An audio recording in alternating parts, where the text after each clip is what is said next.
Belajar bareng saya Famia. So today kita akan bahas masalah seri baru nih, udah bukan seri teaching online lagi, tapi lebih ke spesifik yaitu mengajar IELTS. Sebenarnya tips dan triknya itu mirip antara mengajar IELTS dan untuk para pelajar IELTS.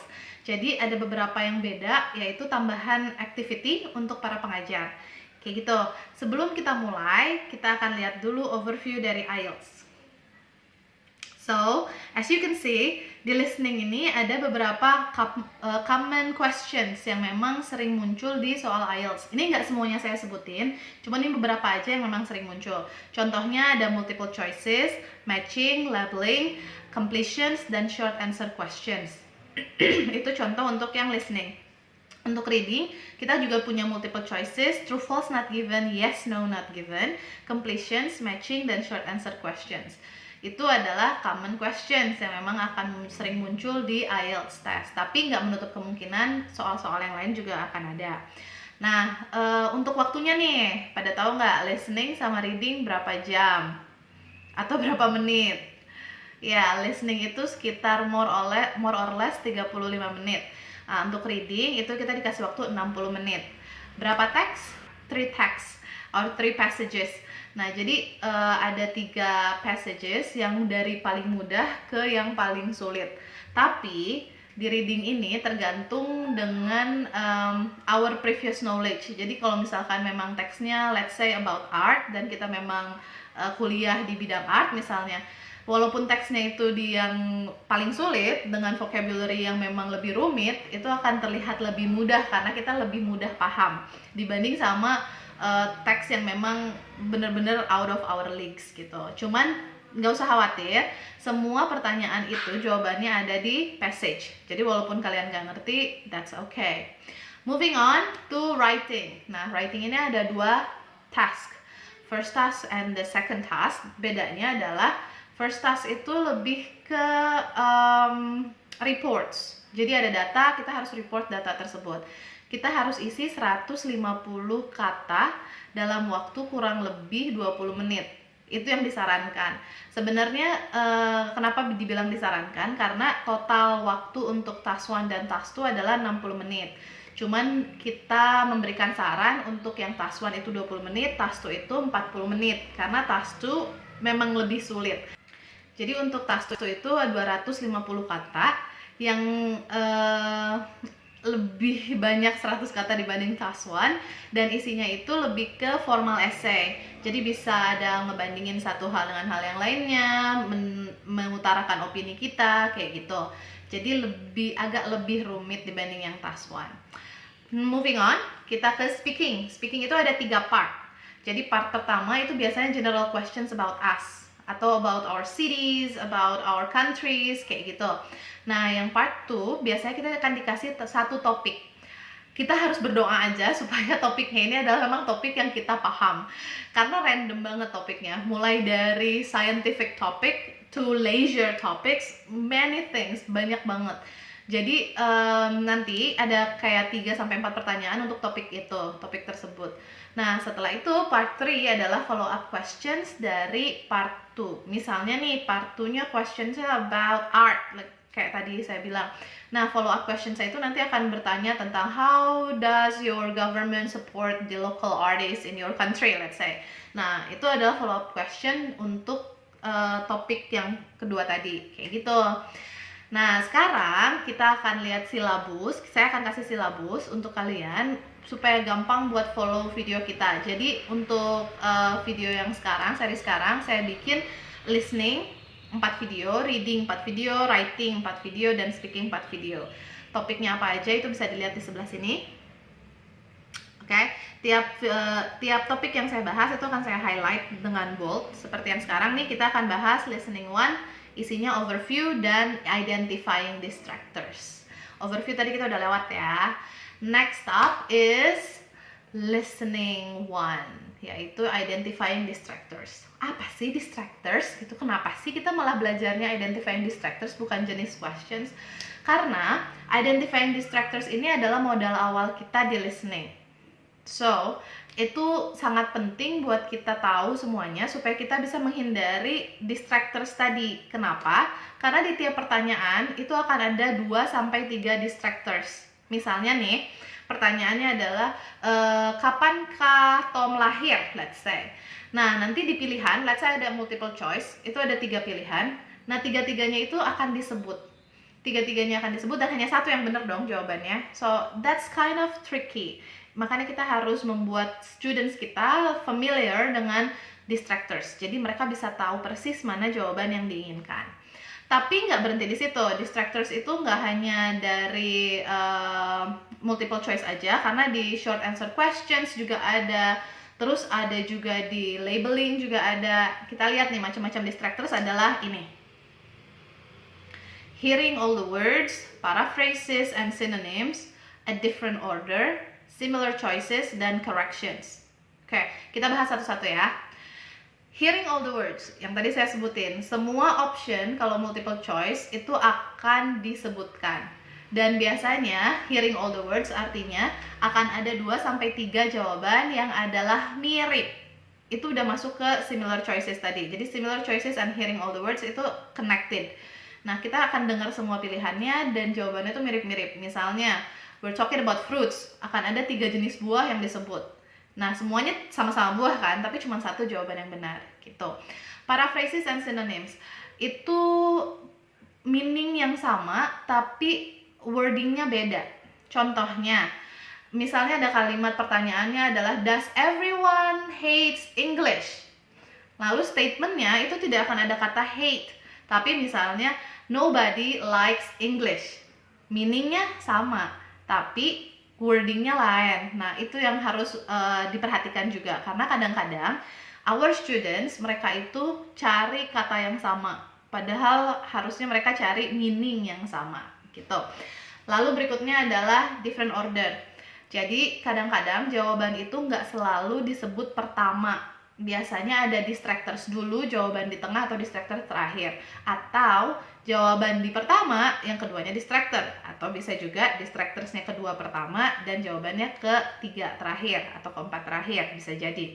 Kayak gitu, jadi nggak selalu dalam urutan. Next adalah corrections. Nah, ini yang paling ngeselin nih. Biasanya ini banyak di part 1. Jadi corrections ini banyak ada di soal numbers dan names. Jadi mereka harus spell their names or spell a number like telephone number. Terus tiba-tiba mereka salah gitu contohnya. So my phone number is 081657. Oh wait, did I say 7? No, it's 0815692135. Misalnya gitu. Nah, jadi ada kayak pertama kita udah siap-siap nih kan, udah tegang, siap-siap mau ngisi, tahu-taunya salah.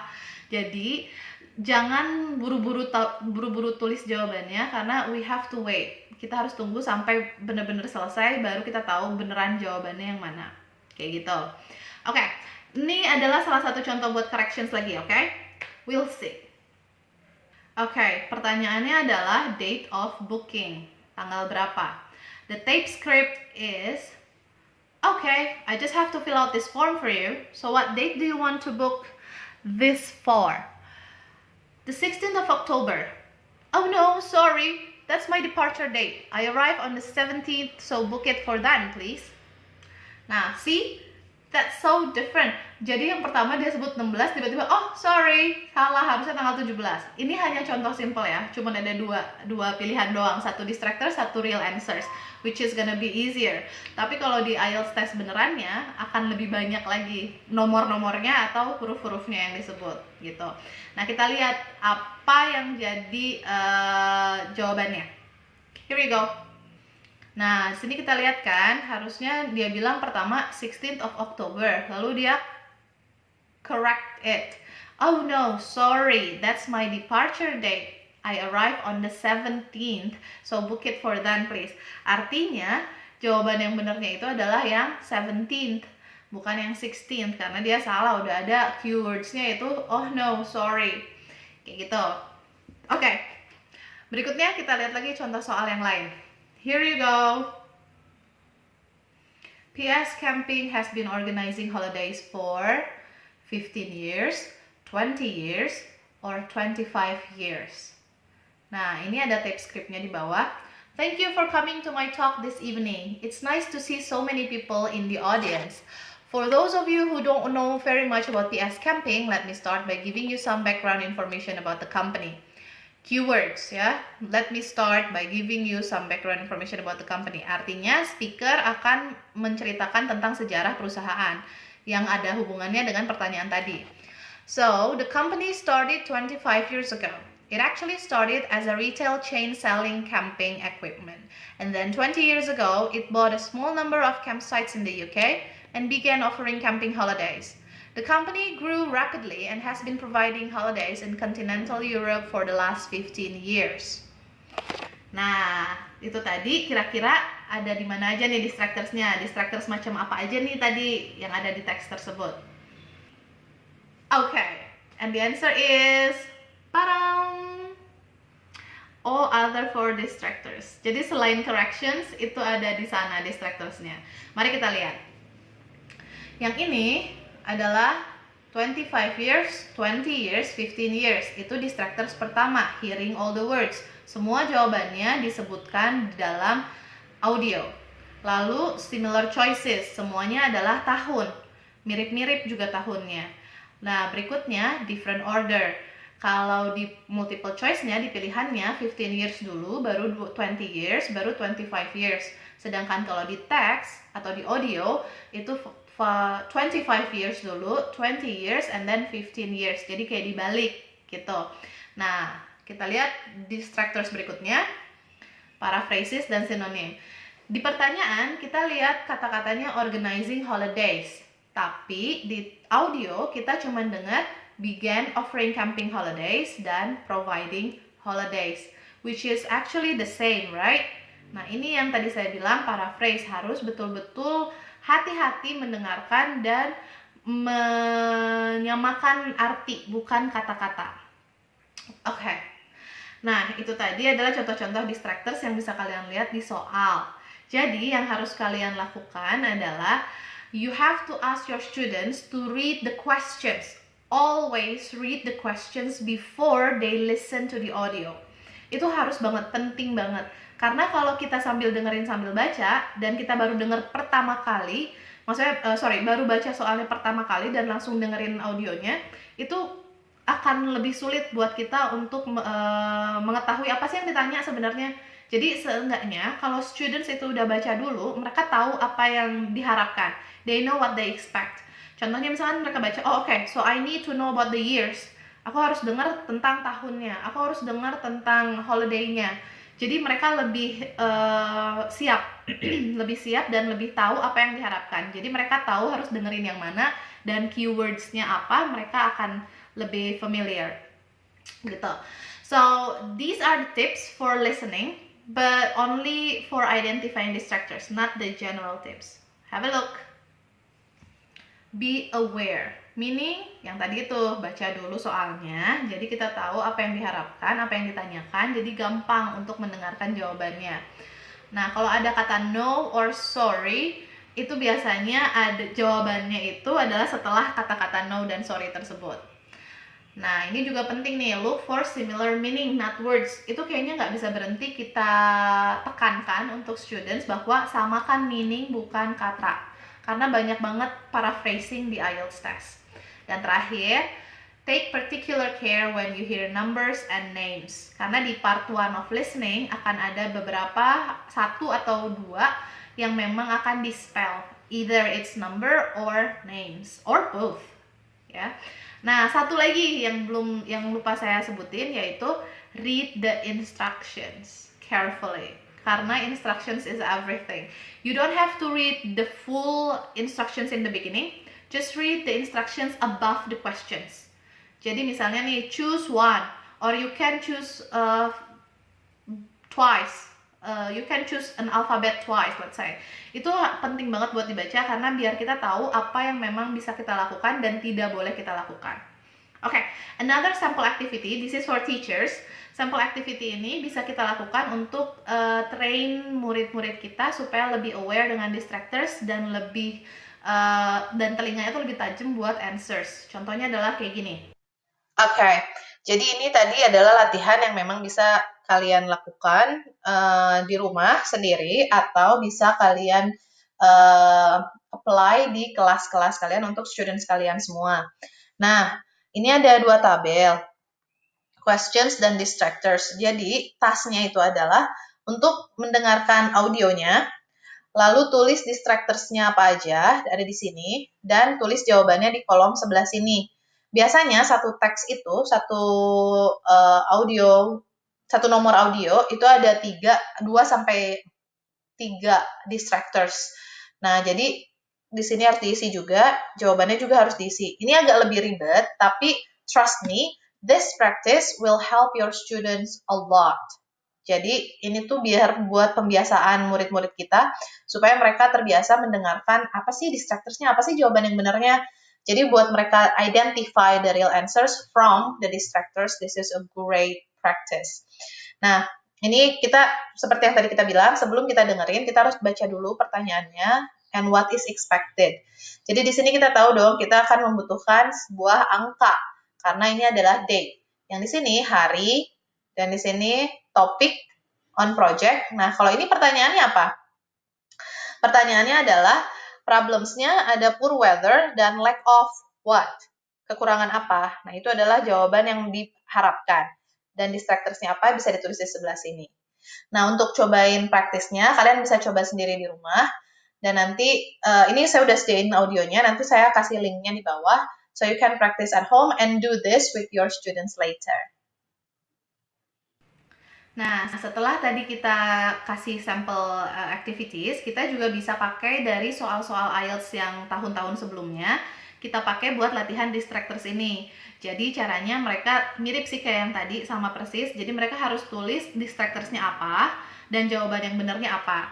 So, pick an IELTS listening practice, identify the distractors and answers, and students are more aware of identifying the answers, hopefully. Karena listening itu, well, English in general is about practice, harus tentang latihan, harus banyak latihan. Jadi jangan harap kalau misalkan kita kasih tips, terus nggak ada praktis, tiba-tiba langsung jadi hebat gitu, nggak juga sih. Tetap aja harus praktis, karena sebenarnya yang namanya bahasa itu tentang pembiasaan, ya kan? Nah, apalagi kalau misalkan IELTS ini, mereka harus terbiasa dengan soal-soalnya. So, jangan lupa bilang sama studentsnya, you need to practice all the time. Jangan hanya belajar pas di kelas doang, tapi pas di rumah, pas lagi santai, cobain deh latihan terus. Kayak gitu. So, that's it for today's video. Hopefully, it will help you in teaching IELTS online. Ini baru seri pertama dari 16 video in total. So, keep on watching our channel. Keep on watching our videos. Don't forget to comment, like, and subscribe.